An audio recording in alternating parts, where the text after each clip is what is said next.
Hello everyone.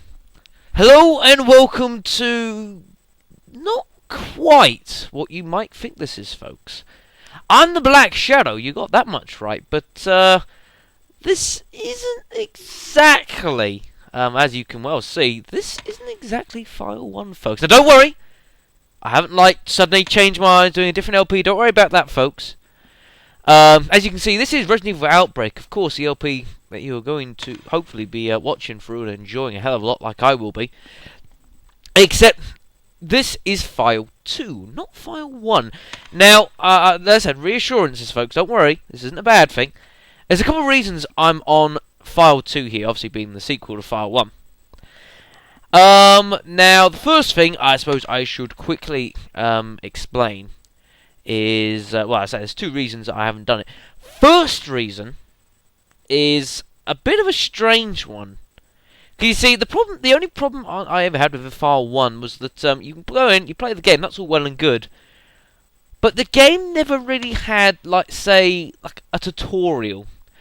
And for a Resident Evil game, which is so far different to what the actual rest of the series was like, which it could have done with a tutorial, File 1 never actually had one. Why? I don't quite know. However, File 2 does. Outbreak. File 1! 1! You stupid game! Ugh. Never mind. And the problem is, I want to show off, I want to do a tutorial of this, folks, before I start. Because it's so different to other Resident Evil games, in my opinion, you know, the changes to it aren't necessarily really drastic on paper, but they make a huge difference, you know, like the item screens, you know, not having, you know, that real time, and that there's other people around. The changes aren't so big on paper. I think in actuality they're a big difference to what we've been watching and used to, folks. And I want to do a tutorial on this, just to give you ideas, because of course when we do the actual main LP, I'm going to be playing it on hard/very hard, and it is going to be fast-paced, it is going to be chaotic, and I'm not going to have a lot of time to show you a tutorial, folks. It is as simple as that. Hard is hard. It is very difficult. When I'm doing that, I'm not going to have the time to really explain to you how to play the game. You're going to be seeing me playing it. So, no! Stupid thing, don't do that. Outbreak. So, 2. well, I realised that's actually a bit loud, actually. I'm going to quickly edit that. Well, not edit it, I'll just quickly start and say. So, I'm going to do the tutorial on this game, and I'll show what I mean if we head into the new game.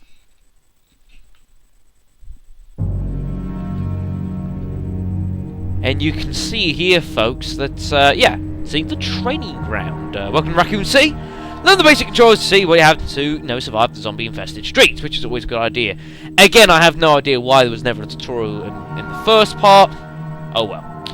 Now, the second reason as well, why I'm also on File 2, isn't as amazing in that respect that I was considering doing this tutorial anyways before doing the main LP.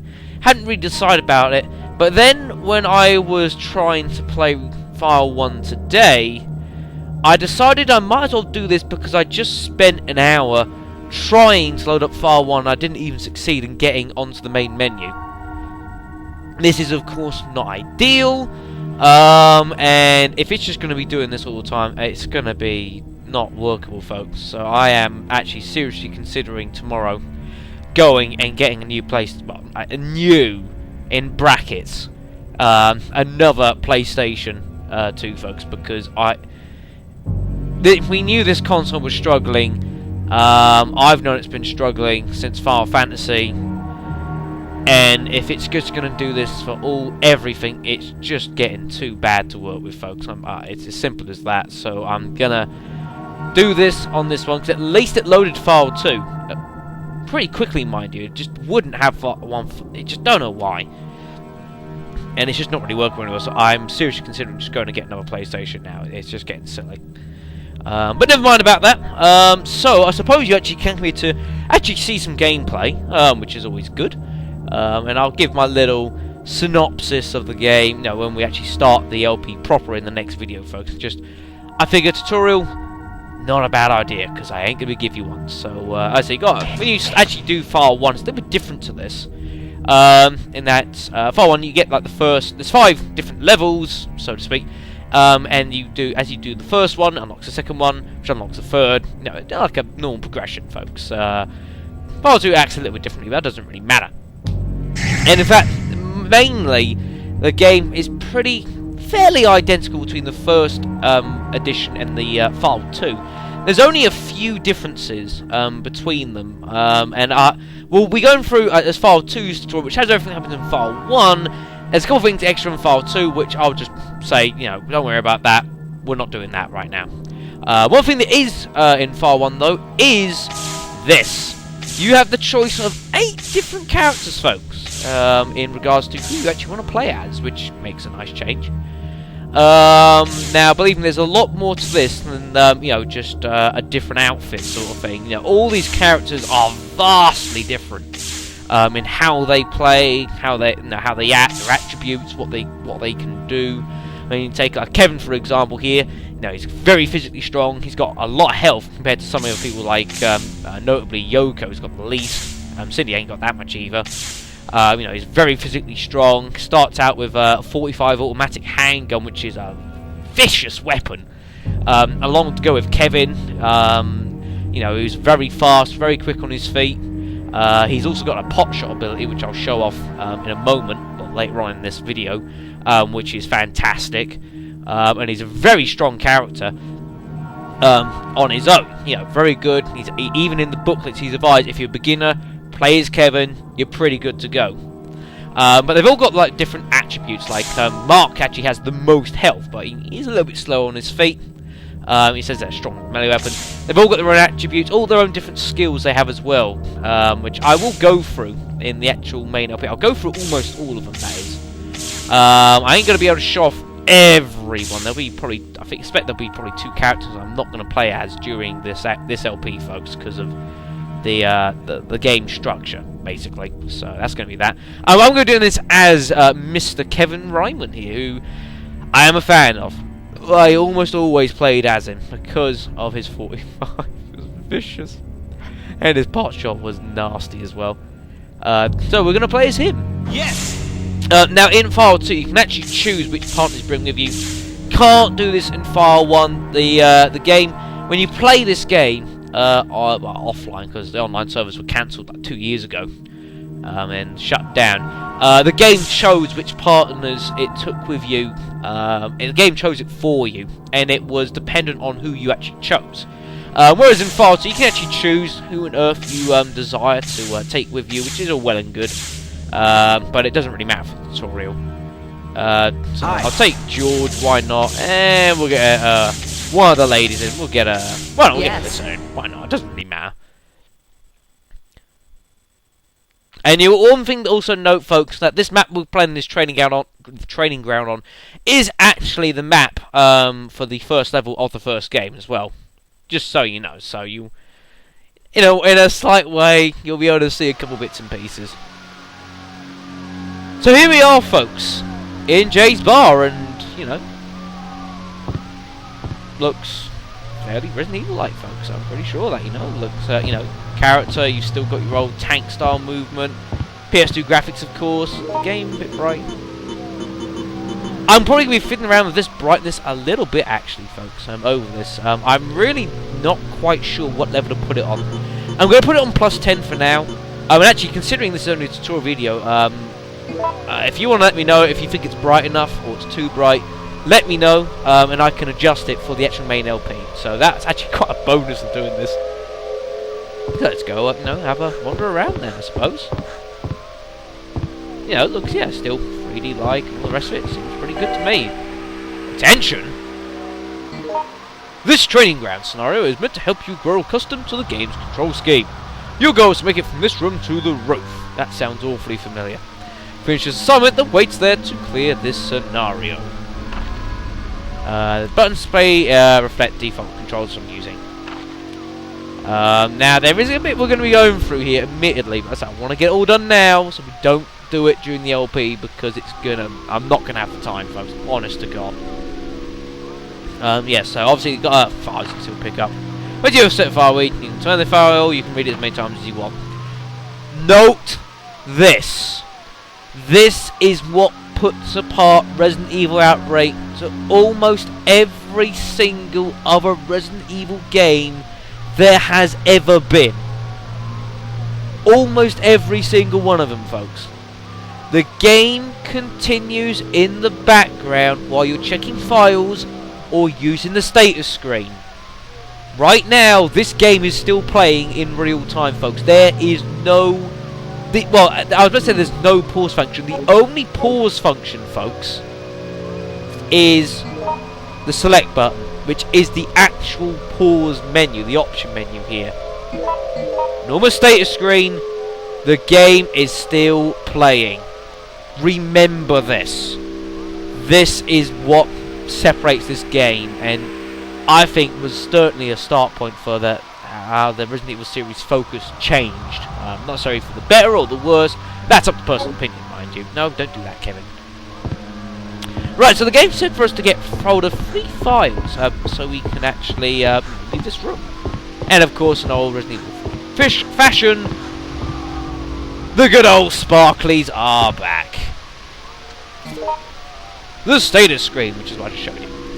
Enemies and partners will continue to move even if the screen is open. If attacked, you will be returned to the normal playing game. You know, you'll be taken off the status screen if you get hit.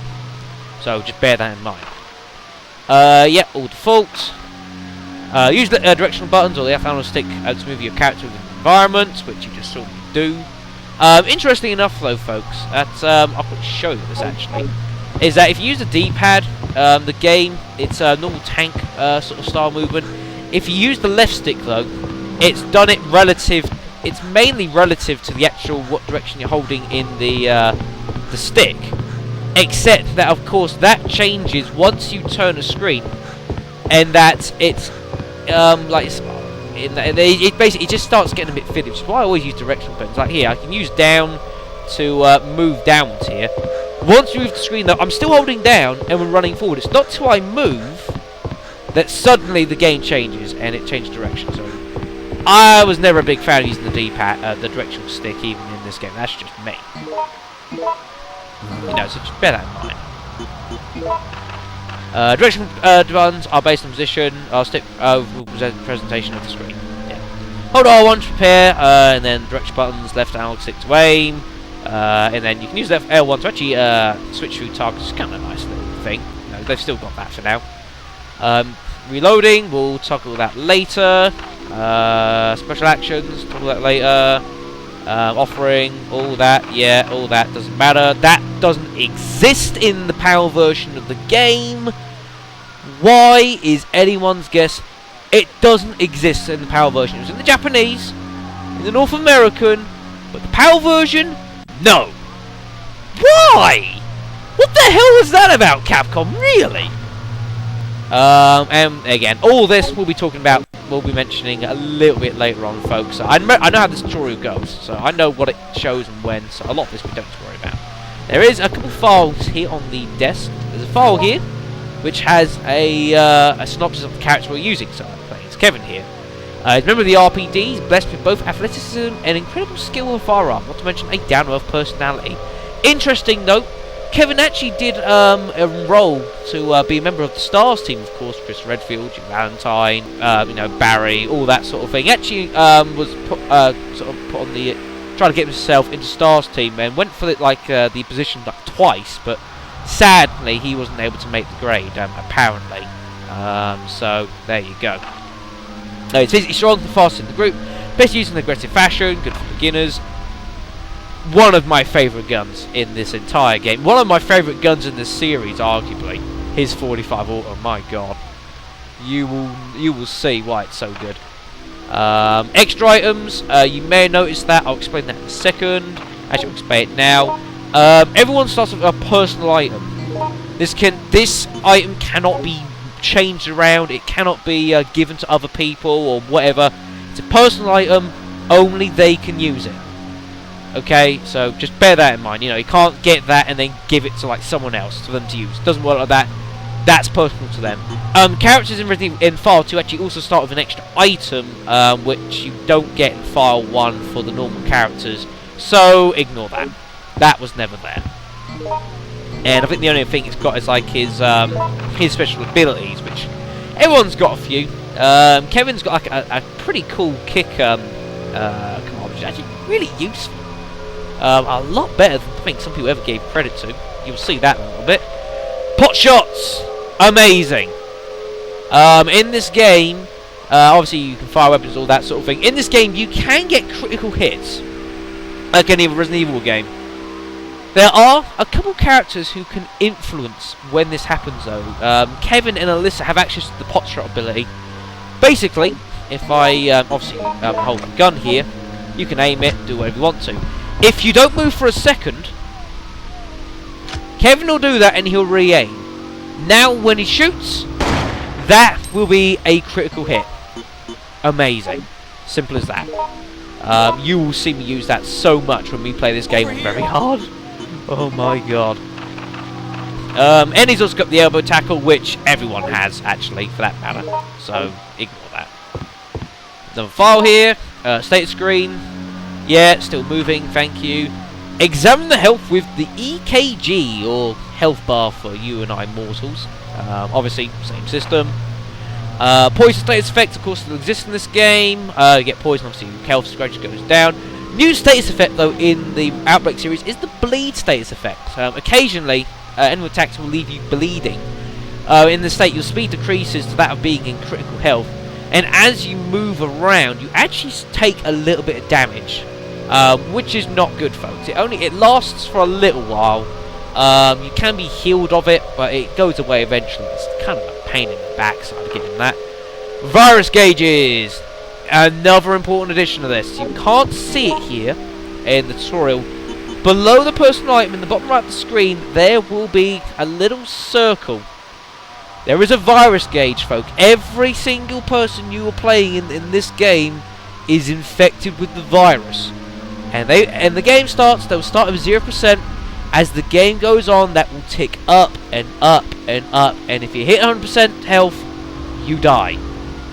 100% virus gauge, I should say. You die. Game over. Effectively a time limit. Some characters go up faster than others. Kevin's actually one of the fastest. It goes up really, really quickly if you're not paying attention to it. Other characters like Yoko, a lot slower. A hell of a lot slower, folks. So bear that in mind. If you get hit or take damage, it will also suddenly shoot up like a % or 2. So be careful of that. That is really, really bad. This one, yep. Crawling. We'll show that later. And that. The map. It doesn't show you that. It's interestingly. You press the square button, call up the map. Show the rooms you've been to. Which it has its uses. And different things mean different things. You see there. Very good.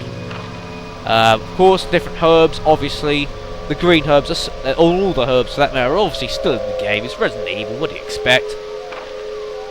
Obviously, you can still combine them. You can combine them a lot easier, actually, in this game, which is really good. You can actually, a bit like we played Code Veronica in a little bit, you can actually combine herbs that are in the world with herbs in your inventory immediately if you want to. It's really nice. And you can also mix like reds and blues for the very first time. You couldn't do that before, so that's pretty good. You can also see everyone else's status. If they're in the same room as you, you can see their status, what they're carrying, their virus gauge as well. Explain that later. Saving, you can save your game. Although that technically doesn't exist. I don't know why. I think in some version of the game, the idea was that if you saved your game, it immediately took you out of the game, so that when you then reloaded your state, it's basically a bit like original Dead Rising sort of thing. You saved your game, and you only had sort of like the one save slot sort of thing, so you had to go with what happened. That's just the way it was. Except this was the next step. Except I've never had that. I don't know if it was rolled out in the PAL versions. Apparently it wasn't. So there you go. And that technically is true, I believe. So there we go. Anyways, so that's all good. So let us move on after that. Very, very lengthy. Wow, we're nearly 20 minutes. My God. I apologise for this, folks. Let's speed up a little bit. Doors, obviously, can be locked. Get the right key. Pretty simple. Start from the key, very nice. Grab hold of that. And you go to the door, press the X button. Start from locked. So, obviously, start from the key. We can use that. Unlock the door. Pretty easy. And so we've cleared everything, so we can move on to the next one. That's what I've always loved about the tutorial mission as well. Is that you can take a long time going through it when the game is so fast paced. It's just like you do this, and then suddenly you get into the game, and you can't believe what happens. It's just it takes you out of your comfort zone in a way, which is ridiculous. Stairs as well, really nice that they're actually contextual. You don't have to press the X button to go up them. You can now just climb up as you like, and down as well, which is really good. This file doesn't matter. This is all the new features in file 2. Not looking at that. Not important. There's a few bits and pieces you can do. There's not huge changes, but the changes they included were quite nice.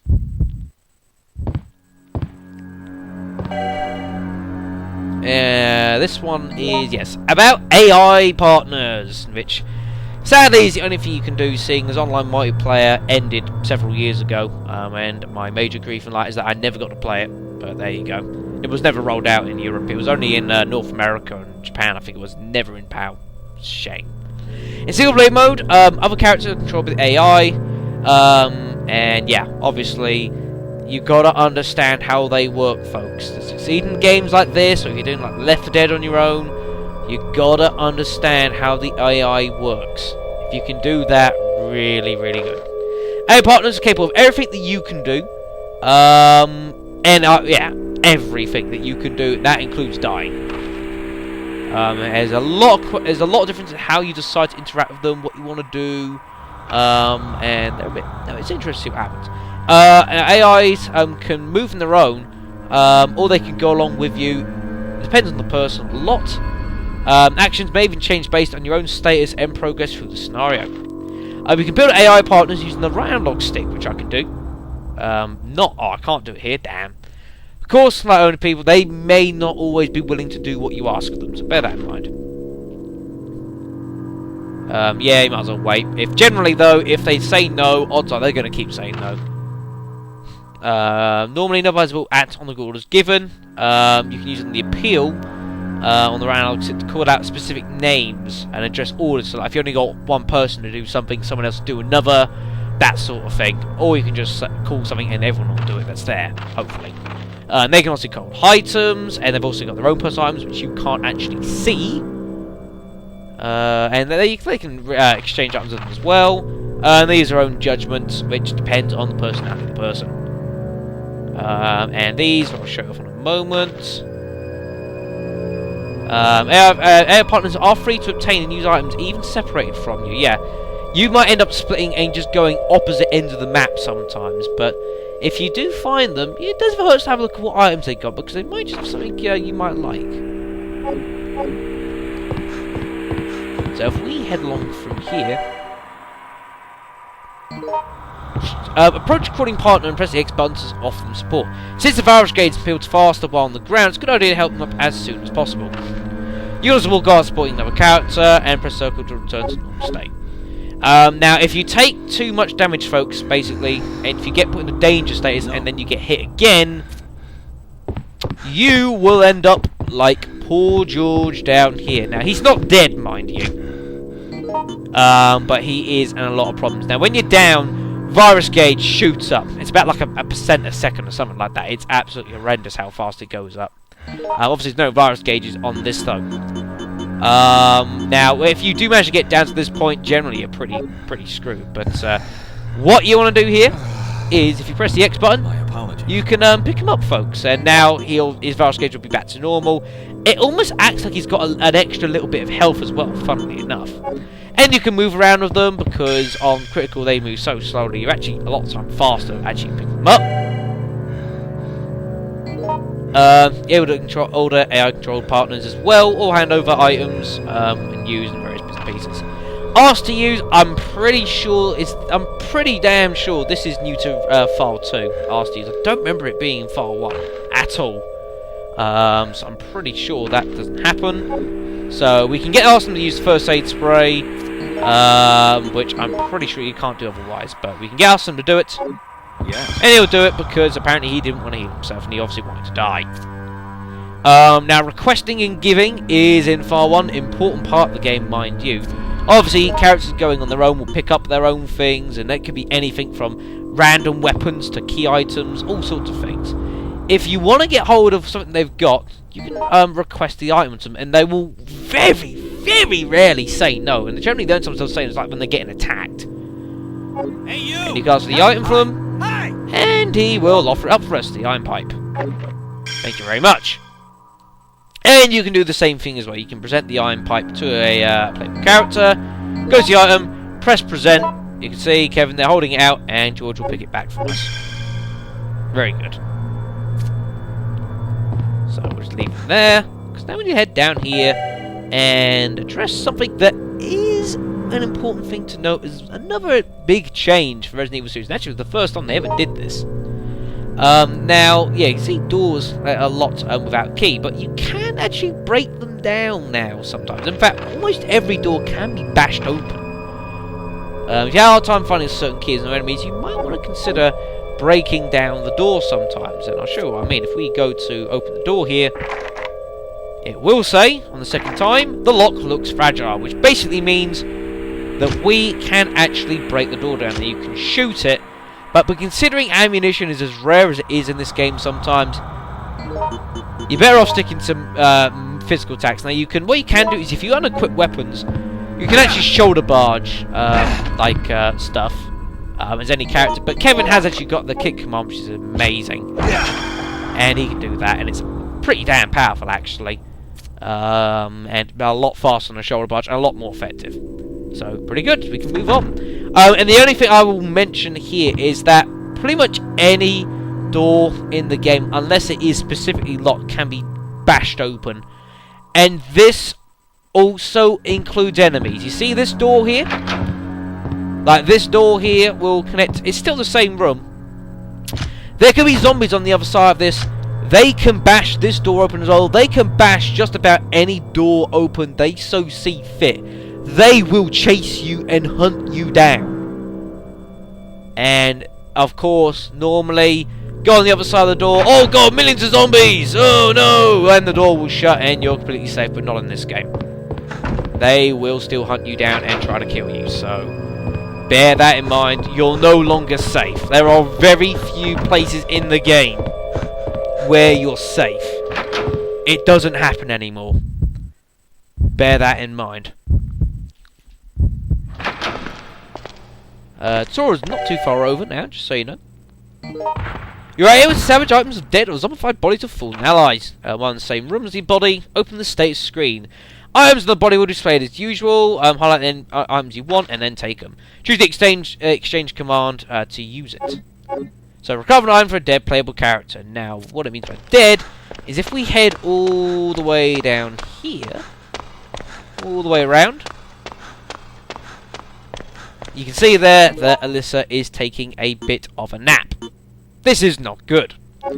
Now, basically what we can do here is that, as means with the exchange command, if you choose anything you want, like she's got a stun gun, but that doesn't even exist in File 1. The handgun here, for example, we can actually exchange that and put it on an empty slot. If you want to, you can exchange it for like an actual item as well, just to minimise on inventory space. Just bear that in mind.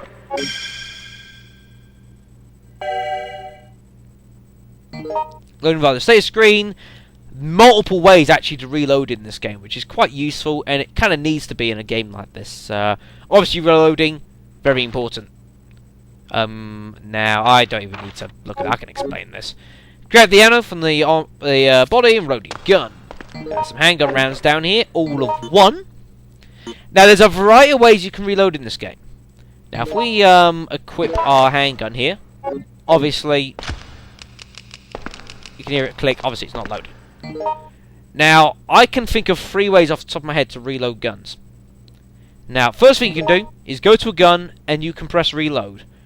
The game will then automatically get you reloading that gun, and it will keep doing it until you physically tell it to stop. You can also go to a weapon, combine it with the particular item, that you want the relevant ammunition, and do it that way, and combine it by that and on the menu. But of course, bearing in mind, folks, the type of the game this is, and the fact on this status screen the game is still going, there's better ways of doing it. In fact, I will show. I mean, what we can do here is we can also make use of the L1 button, and what the L1 button will do is let us reload in game. And you hold it down, it will reload your gun to the full as you go along. All parts of the area cleared, move on to the next room. Thank you very much, game. Now, the one thing I will mention here, that the game does make a mention of in a moment, is that you may have obviously noticed that there was handgun rounds, and this is a magazine, folks. Now, you can find boxes of like rounds as you go along, same with shells. Problem is that when you go to reload the gun, because you've only got handgun rounds, you will actually reload the gun bullet by bullet by bullet by bullet by bullet until it's full. If you have a magazine for a gun, which there's a couple guns that have that, it can basically use like a little shortcut for actually reloading guns. So instead of reloading bullet by bullet by bullet, you just change the magazines a hell of a lot faster. It's just a shame that they're not more useful, because you tend to find that you'll just like find a magazine, use it to get the ammunition, and generally just drop it because it uses an item space. And as you can see here, we've only got 4 inventory spaces. You know, the biggest problem is inventory space in this game. It is a massive issue, and one that you will have to combat with throughout the entire game. Now, if you do get knocked down and injured, both movement and attacks are severely limited. Attacks limited? You can't attack! Rage gauge increases as well. If you notice a nearby item while crawling, you can press the X button to pick it up, which you can't do in File 1, so ignore this bit a little bit.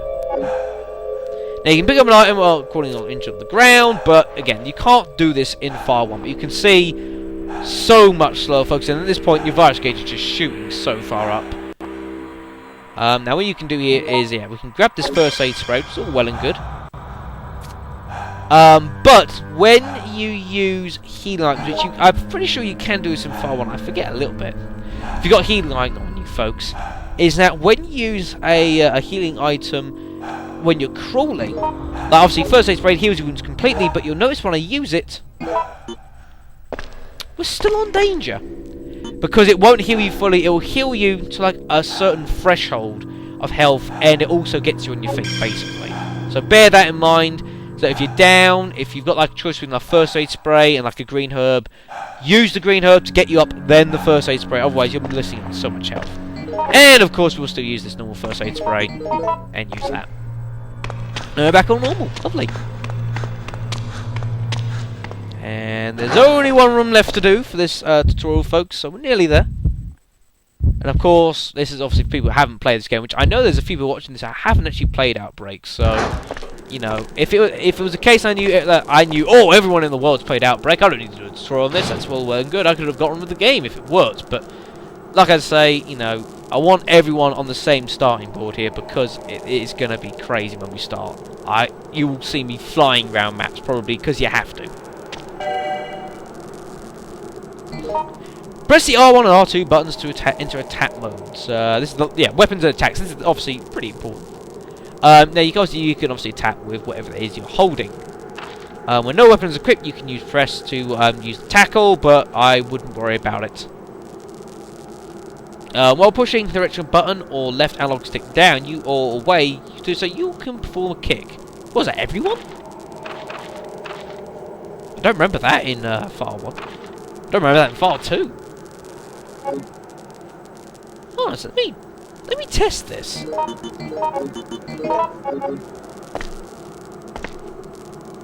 Oh yes, attacking up. Oh yes, of course, yes. You can like stomp downwards, which is a really useful ability. You'll see me do that. Obviously, when you hit enemies down, more often than not, they're not going to be dead. So rather than shooting at them or using weapons, you can actually unequip your items and just stomp the buggers to death. Good way to save ammo. Now let's pick up a few items here. We've got another handgun here, which starts off with maximum ammo. Very good. We've got a handgun magazine, which, as you see, like the handgun, obviously, one round, reloaded it in one round.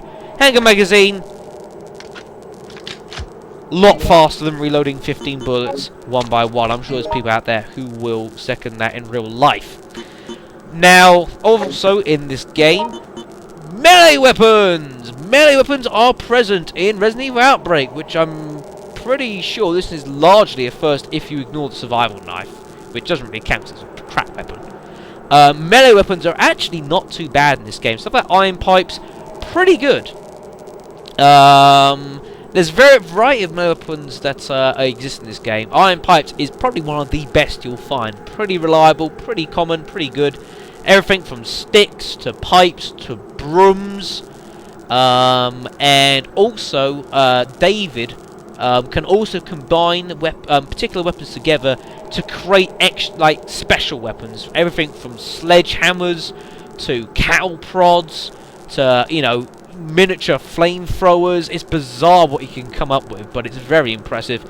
Really nice. And weapons are very good for someone like Mark, because his special ability, which I'll show you off in the next level when we actually start the LP, I'm playing as him first, is that when you get a melee weapon, you can swing it all well and good. If you hold it though with Mark, he'll actually sort of charge it up a little bit, and then he'll take a massive swing forwards, which no one else can do. Very effective. Very impressive. Survival knife, back off. And there is a health kit there, which, why not?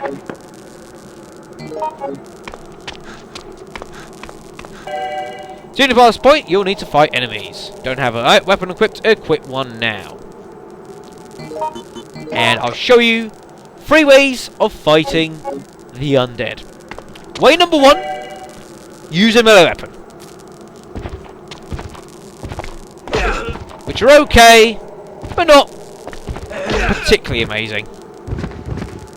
You see, he's not actually dead, and you'll know he's not dead when he decides to stand back up.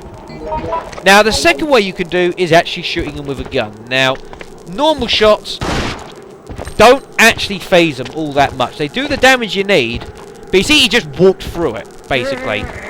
Not very good. Now, Kevin has his pot shot ability. Now, I could show it with the normal handgun, but I want to demonstrate the 45 automatic and why I love this gun so much.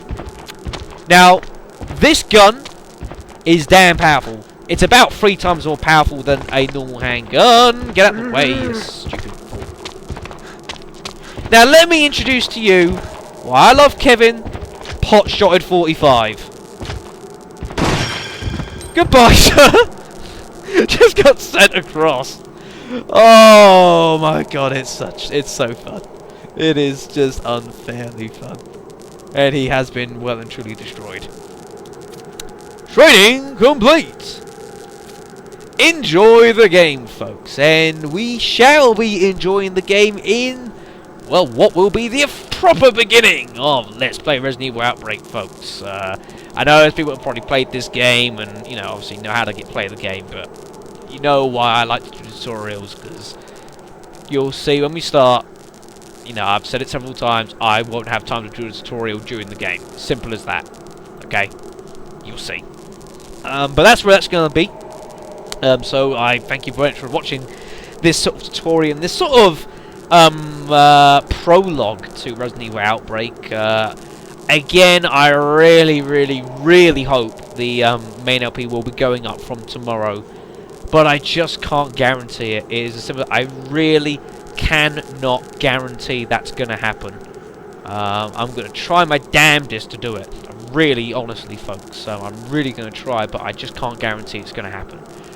So fingers crossed, we'll be able to make it happen. But that will, no, obviously, you know, that's one of those things.